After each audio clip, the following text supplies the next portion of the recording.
This is such a great moment for me to recap and revisit, because actually I wanted to bring up that when I started teaching in general, like, was based on my book and based on design enlightenment, and it's what I always envisioned teaching.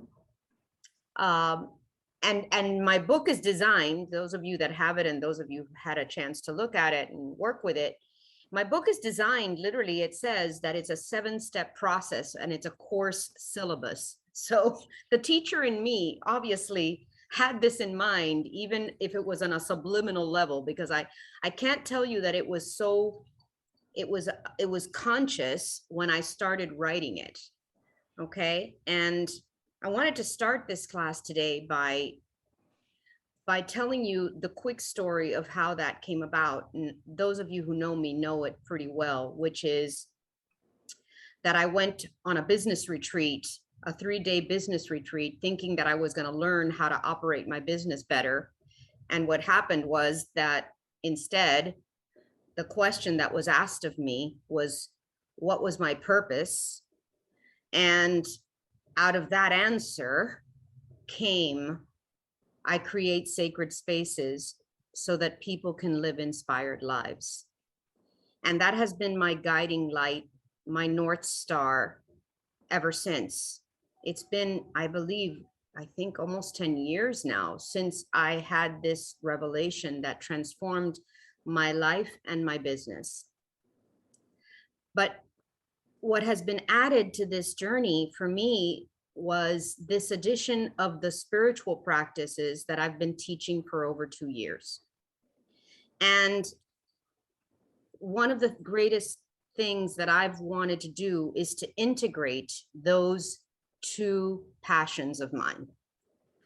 The passion to create beautiful designs that inspire people's lives and that have them feel that they're living in sacred spaces, because I can't begin to tell you what joy that brings me. I mean, to this day, every day, I love what I do. And those of you who have had me come into your lives, like Lily, like Soraida, like Lourdes, and have had me work with them to create their beauty in their homes, have had one-on-one experiences for that. But my intention with the book was for everyone to have the opportunity to create their sacred spaces. That was the reason behind creating the book, and it still is. And that book, which is a 7-step process, involves 3 steps at the beginning of it that are the main foundation. It's what we build that sacred space on. But today, I wanted to transform that into a spiritual practice, which will be, in fact, the new curriculum that I present at Rancho this coming year. I want to integrate all of the spiritual practices that I have in my life and that I teach for the last 2 years into the process of creating your home even more fully. Okay. So today I want to cover a lot of ground, but in a way that is easy to absorb and integrate without the idea that you're going to spend a lot of money. Those of you who have been able to and have done it, that have built a house from the ground up, like Lourdes, like Lily, like Soraida, and Soraida's been more of a remodeling than actually a from the ground up, but it's a major remodeling, as she knows, have had that opportunity. But those of you who don't have the ability to right now, let's say, buy a lot and create a home from scratch, can do so many things to bring sacredness into your home. So those are the 2 things that I want to do today. I want to go over the process. But the first thing we're going to do is we're going to do a very short but very powerful visualization and meditation together so that we can get in touch with our home's energy and the energy that we have towards our home, because everything is created from within. So without, so within. Okay. This is what I want you to understand, not only as a metaphor for your life, but also for your home. As you are within, so it is without. Okay. So you cannot begin to create something from the outside in. You always have to start from the inside out. And that has been the story of my life. How do you go in so that then the world around you reflects what you are? And how do you know what that is if you don't know who you are or what you want? So I want you to take a little journey with me. I want you to close your eyes. And I want you to start with a very long, deep breath through your nose.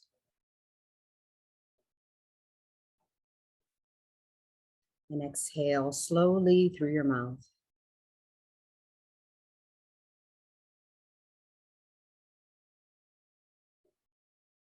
Let's do that once again.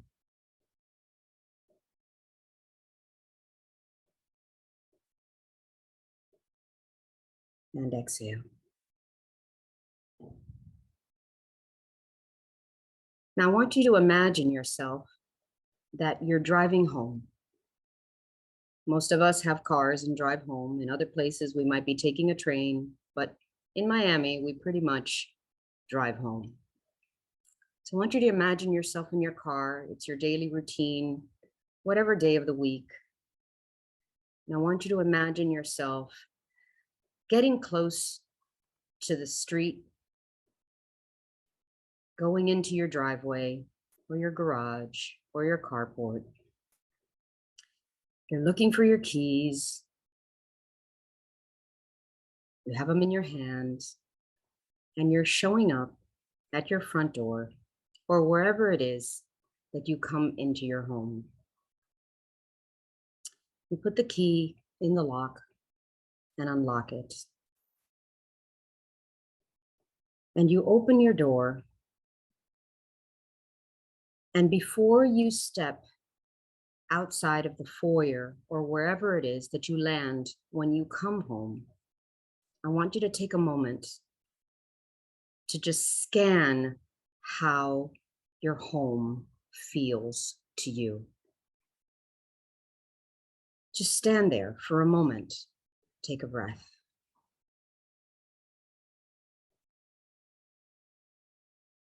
Does your home rise up to greet you? How does your home feel? What is the operative word, the feeling, the emotion that you get from your home? What is the energy that it has? I want you to use an emotional word, and if you can write it down, I'd like you to write it down now. What comes into your mind? Does it feel comfortable? Does it feel relaxing? Does it feel familiar? Does it feel stressful? Does it make you happy? What are the emotions that come up for you when you walk into your home? Write those down.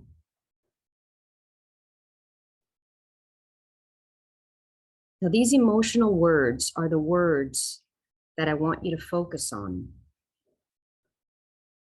because your home has an energy, and that energy is symbiotic with you. Your energy and your home's energy are one. Now, if those words that came up for you are positive words, then God bless you and bless your home now. Say, thank you, thank you, thank you for giving me such a blessed home to live in. But if your home has an energy that needs a little TLC, it's not where you would like it to be. Firstly, I want you to accept it with gratitude. I want you to say, thank you for having a roof over my head. That in itself is a blessing. It's a huge blessing. So many people don't have that. And all you have to do is drive around Miami, especially downtown, and see how many people use a cardboard box to protect them from the elements. So already your home is providing for you a sanctuary. It is already a sanctuary. However, there's always room for improvement.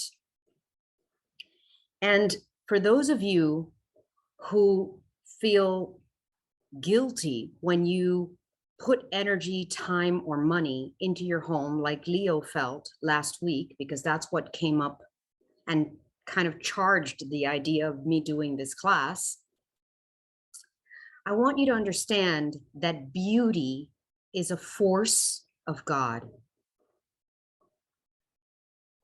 Beauty is an expression of love. So there is no need whatsoever to feel any guilt when we express beauty in any way, shape, or form. When we beautify ourselves and when we beautify the homes that we live in, there should be a feeling inside of us of joy, of connection, as an expression of our creativity in expansion with the love of God. So let's first wipe away any guilt whatsoever when we do this. So I want to first talk about the 3 steps that I use to start the process of creating a design and beauty and sacredness in our homes. Number 1 is a discovery process. And this discovery process that I take my clients through is a questionnaire that is free to download on my website at any time. I do it personally, one-on-one with my clients, but you can do it for yourself at any time. And basically, it starts you by asking questions that have nothing to do with style. And one of the things that I want to also wipe away from your minds right now is comparison. Because whenever we compare ourselves to others, we find ourselves in a state of lack. So there's no need to compare yourself to anything. I always say that Pinterest is both a curse and a blessing. Because when we look in Pinterest and we see all those beautiful pictures and we start comparing what we do have or what we don't have, that puts us in a state of comparison and judgment. And when we judge, as you know, we don't love, right? So we want to wipe away any comparison whatsoever. You don't want to compare yourself to your neighbor, to your Pinterest pictures, to anything at all. We want to come at this without judgment, and we want to come at this with complete and utter authenticity. Because when we are in an authentic state of who we are and expressing that in our homes, we are automatically in a state of love. Okay? So maybe something, and you can do this exercise of visualization in any room in your house. Like we happen to use this visualization process by walking into the front door and seeing the general space. But there may be one room that you haven't tackled yet, that you haven't gotten to, right? Some of you may be in a state of the whole house is perfect and complete. And some of you may be in a state that one room is still left behind and abandoned and neglected. So you can visualize with your eyes closed and scan the energy of that room and bring to your attention how it feels to you. So in this discovery process, we ask questions like, how did you feel in the home when you were a child? When you were a child, what did you enjoy doing? What comes to mind? Did you like to hang out in the kitchen? Did you like having dinner with your family or lunch at the table? Did your family have a practice of dining at a table? Some of us are in such a rush these days that we barely sit down to eat. We sit at a counter, we, have some coffee, a few snacks, run out the door, right? And we barely take a moment to cherish our food and cherish the creation of our food. There might be a room in your house that you have a tendency to avoid or not sit in. I call these the abandoned and neglected rooms. And I like personally to activate them with some kind of activity. This is also part of the process. So the first step is discovering yourself. Who are you? What do you want? How do you want to feel in your home? So first you have the word that came up when you walked into your home. What is that operative word? So I feel that there are so many things that we can do in our home without spending any money whatsoever. And I'm going to run through these ideas and tips because making your home feel sacred is something that can happen in the present moment. Whether you have money in the bank to spend on a major remodeling or a professional declutter, if you watch the home edit, you'll freak out because you're like, where are these people? I need them to come into my house, right? No matter how neat you are. So, or where are they? And I don't want them to come anywhere near my house. Exactly. So I want to give you too guys much color.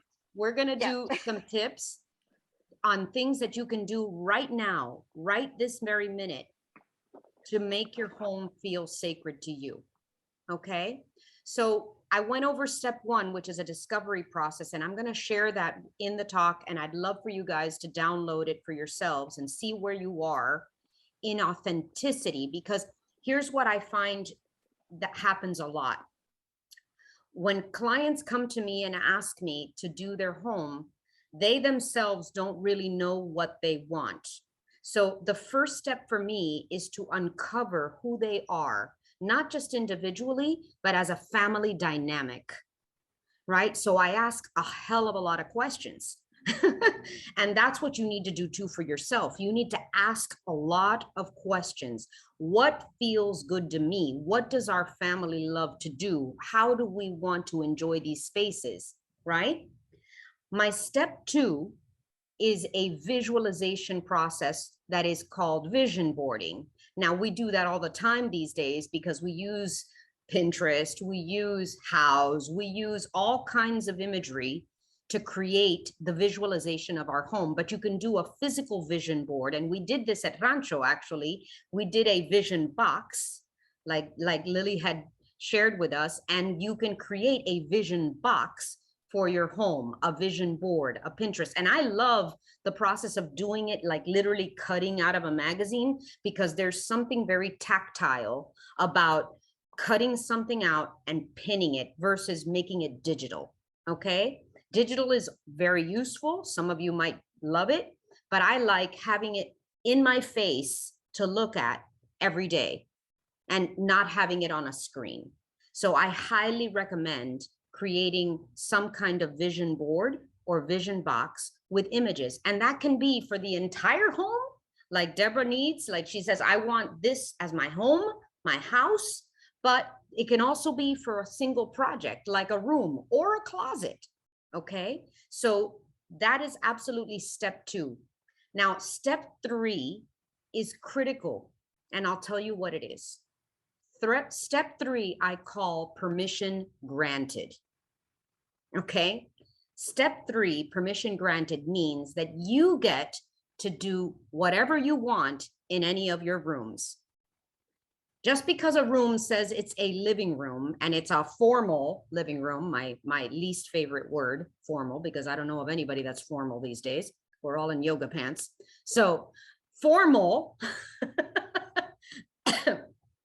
is something that I don't believe in. Okay. That's like for prom. Okay. So if your living room is the only room that you have to do something in that you are missing, okay, then go ahead and use your living room. Okay. If your dining room is not dined or nobody dines in it, change it up, make it into your home office. I don't give a shit. So I tell you, permission granted is one of the most powerful tools that I use to transform homes that are stuck in the past. Okay.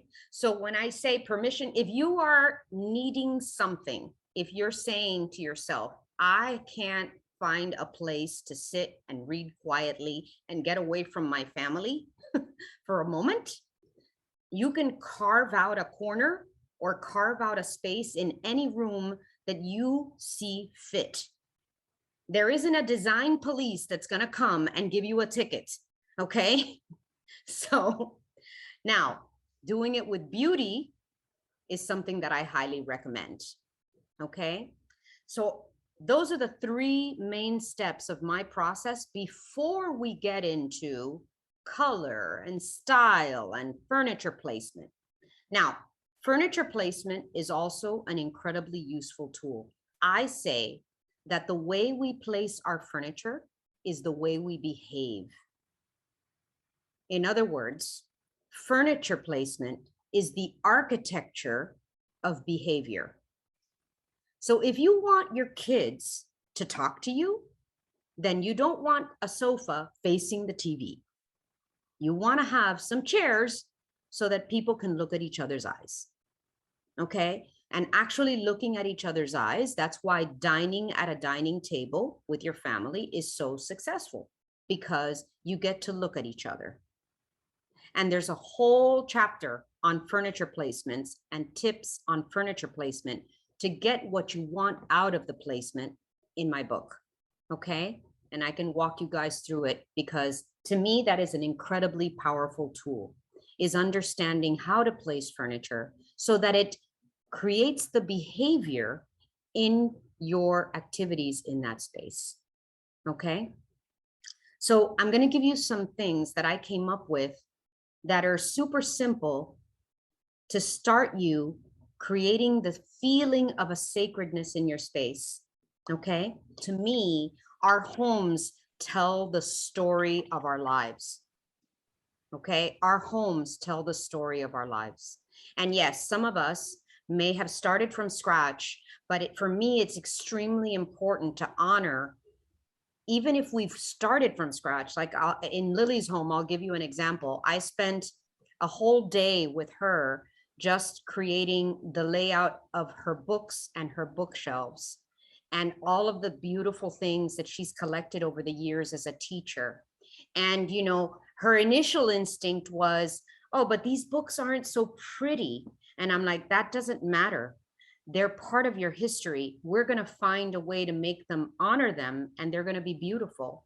And there's always ways to make something look beautiful with beauty and design. So that's a chapter in my book. Even if it's a paperback book that's not so pretty on the shelf, supposedly, like when we compare it to those gorgeous rooms that we see on the magazines, we can put them in baskets. We can organize them by color. We can do so many things to make those things that are important in your life to be honored. I do not believe in beautifying without character or without a story being told. So to me, that is incredibly important. Yes, Deb. I have to kind of inject into this one, because that's all beautiful, everything that you've said there. But what about when you have small kids? Like, how do you beautify with Aaron? How do you beautify with Aaron and Leah?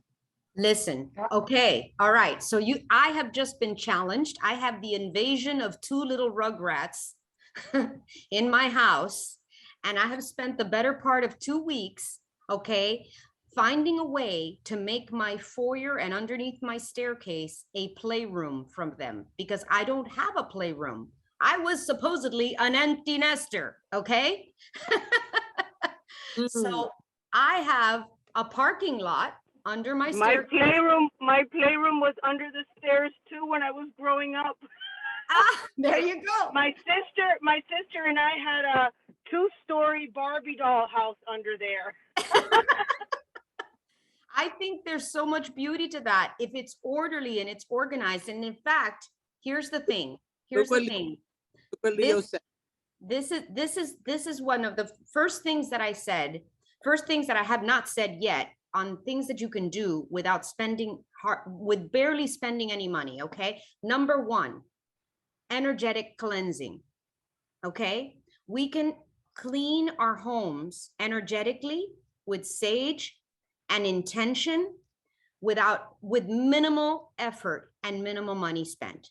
So that's a first beautiful place to start blessing your home. Okay, just like we bless in church when the priest puts incense, or we can bless our space with good intention first and foremost without spending any money. Okay, that's number one. Number two, and my number two most important beautifying tip is decluttering. Okay, decluttering, purging, and organizing is one of the most important steps in honoring your home and creating a sacred space. So I don't care how many toys you have or how many things you have from your kids, but spend a little bit of energy and time in making that, even if it's exposed in the middle of your foyer, okay? Beautiful. I went out and I bought some gorgeous baskets, okay, to put under the bench that used to just be zen, very zen with nothing underneath it. Now it's not so zen anymore, but it looks beautiful to me. And my girls grab those baskets and pull them out and play on my rug. That's their favorite place. They play on the rug in the foyer next to the staircase. And then when they're done, we throw all that back and put the basket under the bench. So I'm honoring where my life is right now. I was an empty nester 6 months ago. I am no longer an empty nester. I am a grandmother. So who am I? I'm authentically a grandmother. If you don't like it, too bad. Okay? I love those baskets. And every time I see them, it reminds me of how much fun they have. Okay? Now, if the toys are everywhere around the house and it's bothering you because it's not organized, it's not in a spot that they're supposed to be. And let me tell you, kids are amazing. I have not taken one accessory off. I have not covered one corner to protect them. I have not done anything. Okay. But they love my house. They love, and I've raised 8 children in my house. Okay. That's a long story, but basically I have never taken off an accessory. I have never taken off a pillow. Everything is exactly as it should be, but they honor it because they like beauty too. Children love beauty if you teach them to love beauty. Okay. You have to teach them this. You have to honor beauty and design. And if you honor beauty and design, they honor beauty and design. Trust me, I've proven it to myself. I have had children since I was 18 years old. So there is no excuse. I've been a mother my entire life. Okay. So you can honor your home by organizing and decluttering and purging what is not needed. I have a toy there that they don't play with. So I'm going to give it to a child that is going to play with it. Okay. So I bought and I'll take a picture after the class. I'm going to take a picture of my new foyer playroom. Okay. It's a parking lot for scooters, grocery carts, and little bumblebee toys. Okay. And they're adorable. So I love looking at them, but they're organized in their space. And it's important also to tell your children, this is where this goes. When you're done playing with it, this goes here. I think that's one of the biggest challenges we have, is that when we don't know where something goes, we put it anywhere. So if we decide where something goes and we beautify it, then they know that that's where it goes.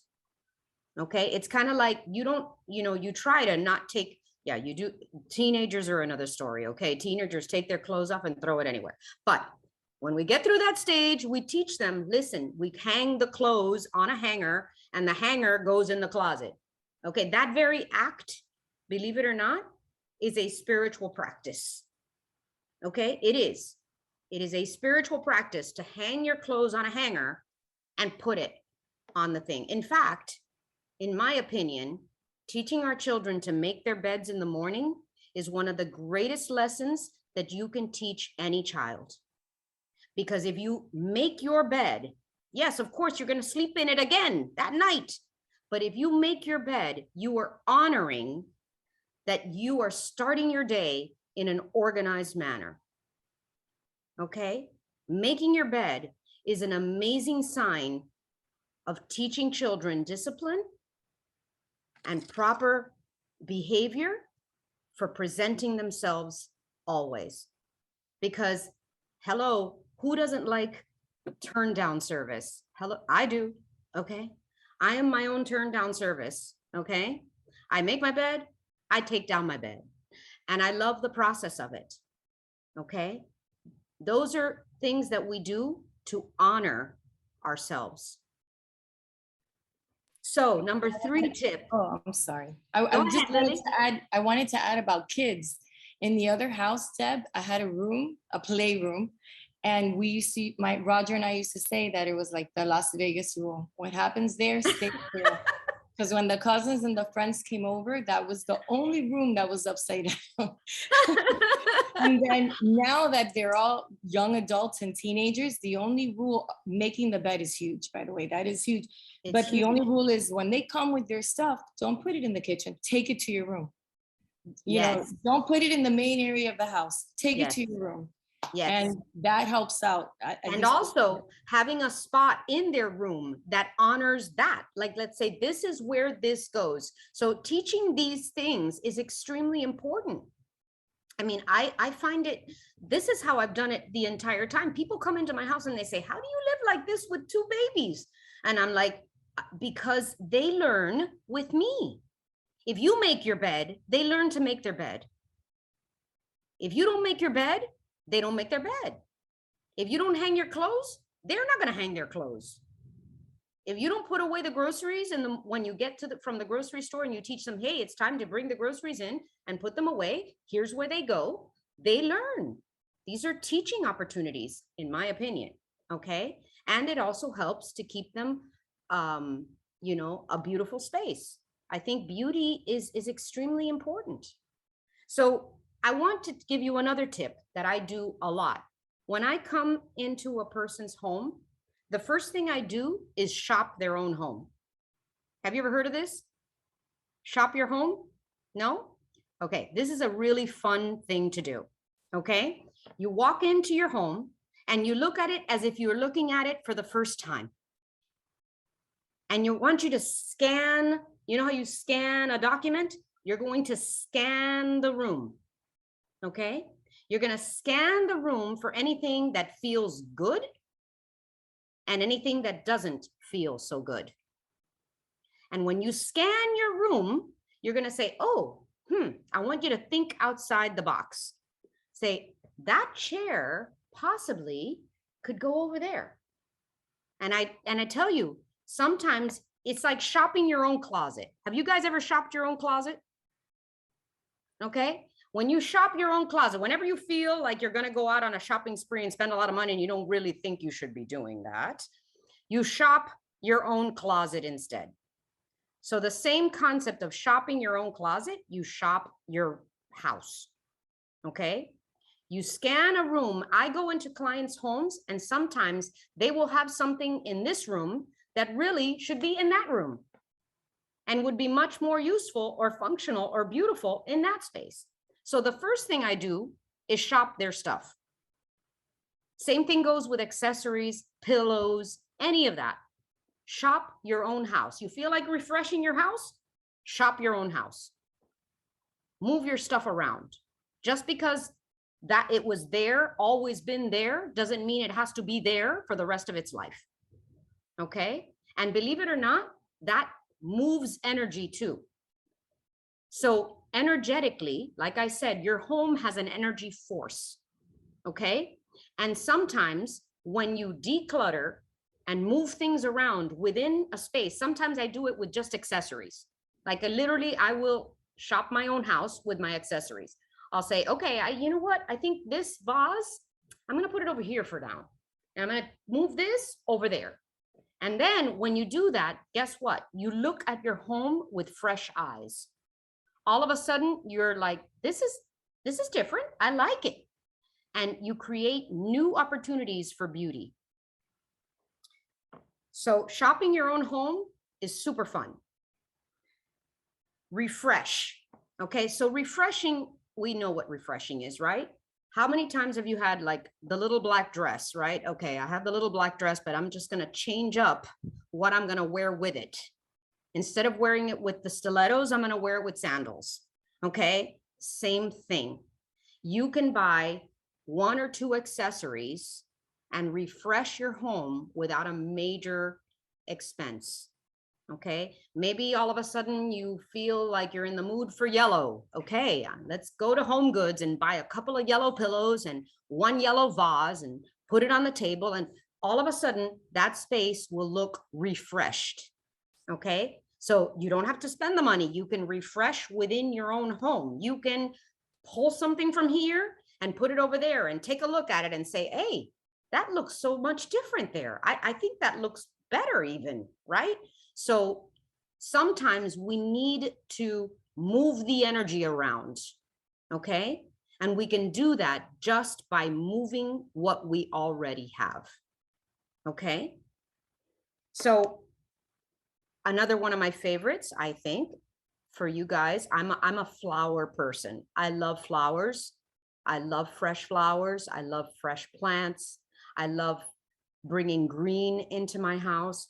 Nothing brings good vibes as quickly as some fresh flowers or a plant in your home. This is a super simple, very easy, makes you feel happy. Hi, Gabby.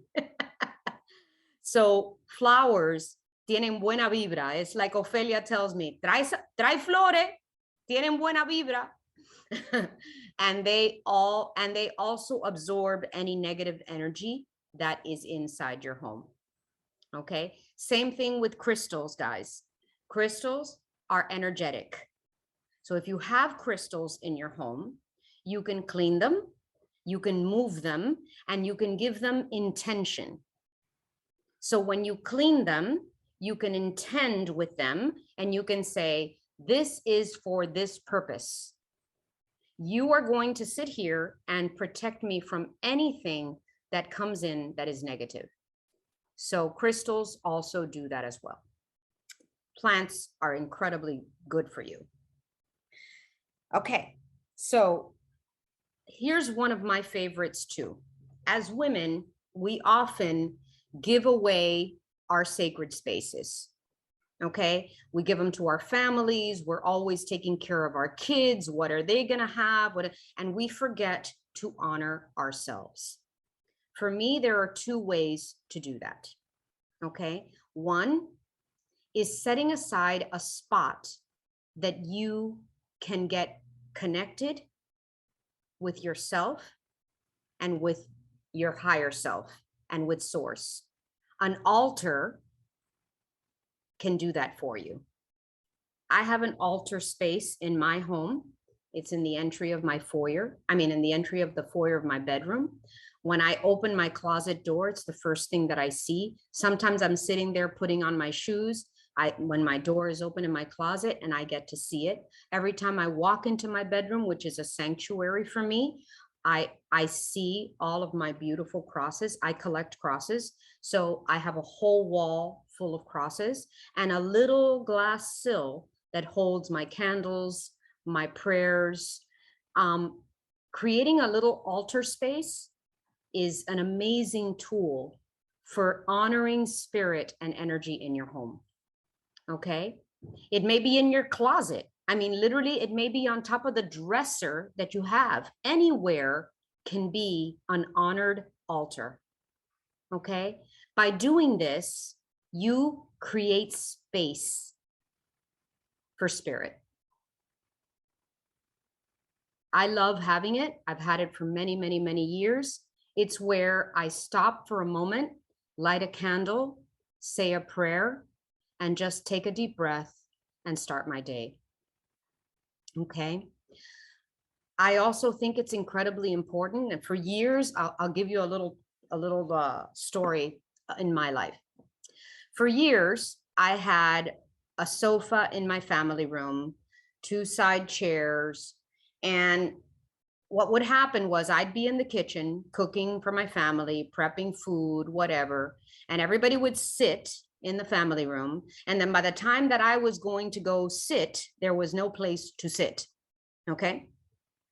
And this went on for years. So I would always be on the side of the sofa, on the arm, on the this, on the that. And when I decided that I was going to get rid of the sofa and I was going to put 2 chairs, one for my husband and one for me. And the other chairs are not as important. Everywhere else, people can sit. So I have a chair for myself. Now, I'll tell you one of the first things that happens when I create designs for couples. Usually the husband says, I want a chair. and they're very specific about it. Okay. It's like, it's got to be like this. It's got to be comfortable. It's got to be long. It's got to be high. It's got to be this. It's got to be that. I got to test it. I got to check it out. The first thing they do is look for it's kind of, you know how when a dog does circles around something and then he finally sits down, that's okay. They pick their spot. If I was to ask you, where is your spot? Do you have one? Do you have a spot? And I'll tell you why it's important to have a spot. If you have your own spot, somehow creating a habit of that spot honors you, and then you get the download, okay? You read, you journal, you do your affirmations like Anna says. Find your spot. It could be a freaking cushion on the floor. I don't care. Okay. But look for a spot to honor yourself in your home and use it. Because when you do that, and if you make a habit of meditating in that spot, believe me when I tell you that it will change your life. Okay. Because we often give all of our energy away. And we forget to honor ourselves. When we find that spot that we can get grounded, and it literally can be on the floor, guys. It doesn't have to be something specially made for you, but it is specially made for you in your mind.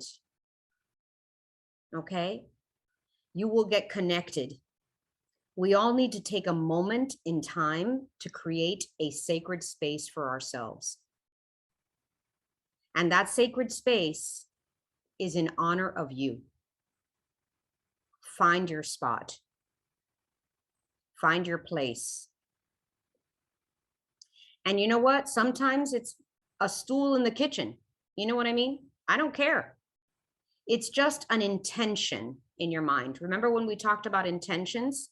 Intention is that passionate purpose that you give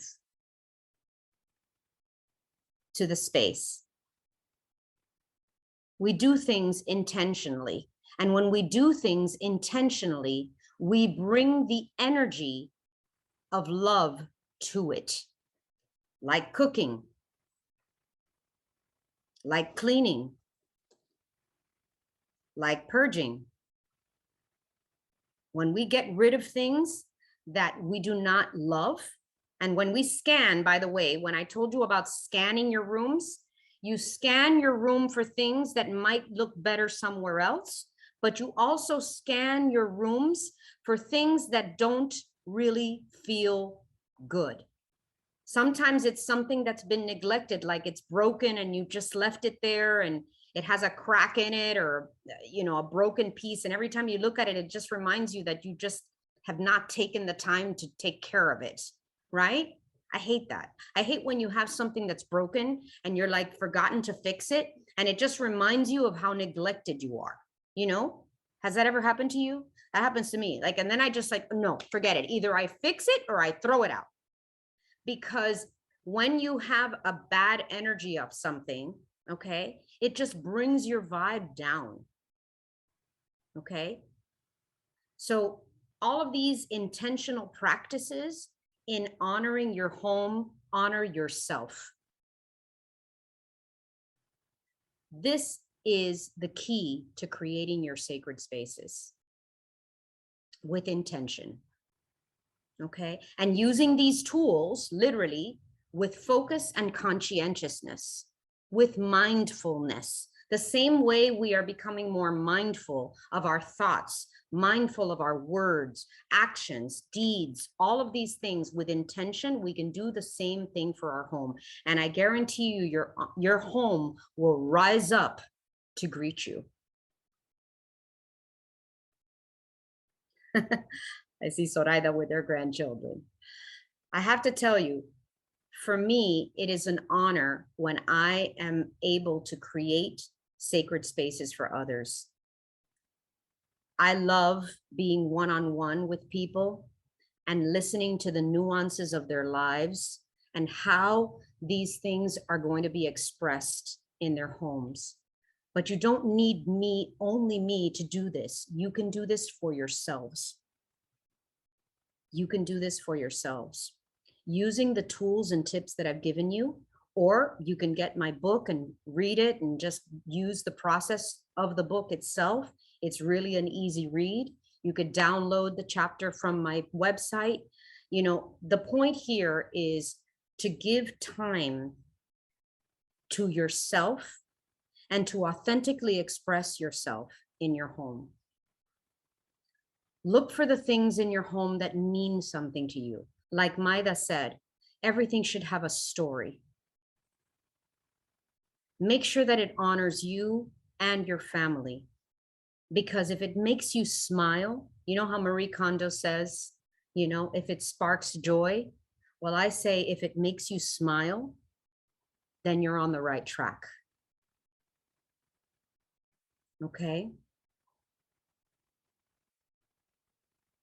Creating your homes and having them feel sacred and feeling inspired within them is a conscious, mindful practice. It's not something that happens overnight, and it's not something that happens without intention. But it absolutely can transform the way that you feel, because everyone deserves to have their home feel sacred. And if you are happy in your home and your family is happy in your home, your happiness is going to spread. And you're going to leave every morning off to the adventure of your day with a feeling that can be exponential to others.